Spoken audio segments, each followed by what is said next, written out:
तो कैसे सभी बच्चे, आई होप सभी बच्चे बहुत मस्त होंगे। तो बच्चों, मैं आज आपके साथ ड्राइंग्स की जर्नल एंट्री सिखाने आपको आया हूँ।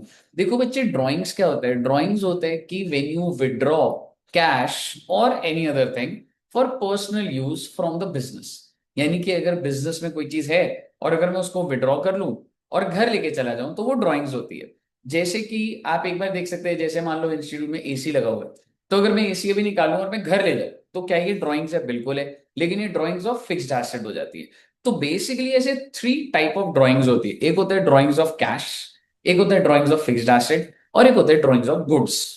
ड्राइंग्स ऑफ कैश की क्या एंट्री होती है sir? Drawings account debit to cash, क्योंकि बिजनेस से कैश चला गया। Drawings of fixed asset, drawings account debit to fixed asset, fixed asset चला गया, क्रेडिट हो गया। And third, drawings of goods, तो ड्राइंग्स टू परचेज, ये एंट्री ध्यान रखिएगा, ड्राइंग्स टू परचेज।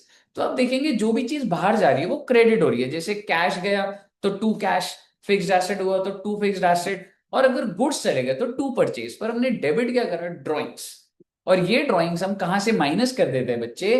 कैपिटल में से। So in all the three cases आप ये भी कह सकते हैं कि सर जब हमने ये फर्स्ट एंट्री डाल दी, जैसे drawings to cash, drawings to fixed asset, drawings to goods, या ड्राइंग्स टू परचेज, तो सर वो ड्राइंग्स का क्या करेंगे? नेक्स्ट एंट्री होती है कैपिटल टू ड्राइंग्स। उससे क्या हो जाता है कि ड्राइंग्स का लेजर बंद हो गया और कैपिटल आपका डेबिट हो गया। आई होप आपको समझ आया। All the very best. Hope आपको समझ